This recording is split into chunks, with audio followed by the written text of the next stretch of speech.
Afghan survivors relate frightfulness after Taliban assault at army installation kills more than 100 soldiers. Mazar-i-Sharif, Afghanistan. Survivors of a destructive Taliban attack on an Afghan army installation depicted jumping from windows to escape shooters shooting fighters as they implored. As lamenting families on Saturday gathered, pine boxes hung in the Afghan banner. Afghan authorities have said more than 100 troopers were killed or injured in the strike on the base outside the northern city of Mazar-i-Sharif on Friday, the most recent and possibly deadliest in a series of assaults on military targets. Survivors who addressed AFP in healing facilities said the shooters were veiled as fighters, utilized suicide vests and substantial assault rifles, and shot unarmed officers at short proximity in the base's mosque. We were eating when an armed force truck pulled over close us with 4 men who resembled our troopers.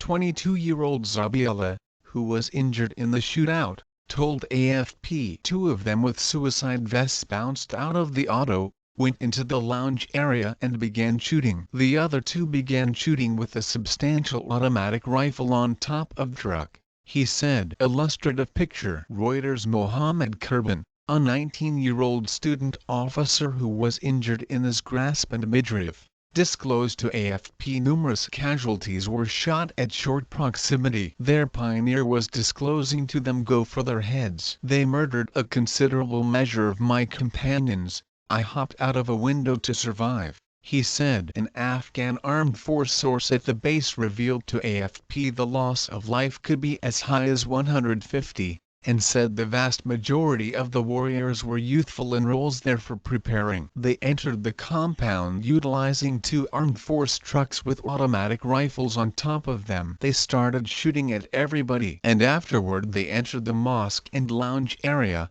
executing everybody aimlessly. Mohammed Hussein, an armed force officer injured in the assault, said the assault underscores rising weakness as Afghanistan supports for an exceptional spring battling season. Afghan security powers, plagued by killings and desertions, have been attempting to beat back radicals since U.S. drove NATO troops finished their battle mission in December 2014. The Safeguard Service said today it has propelled an examination and will give more data when it is finished. Groups of the casualties assembled outside the base today as fighters dumped pine boxes in sets, and gave them over to holding up relatives. Many vented their outrage at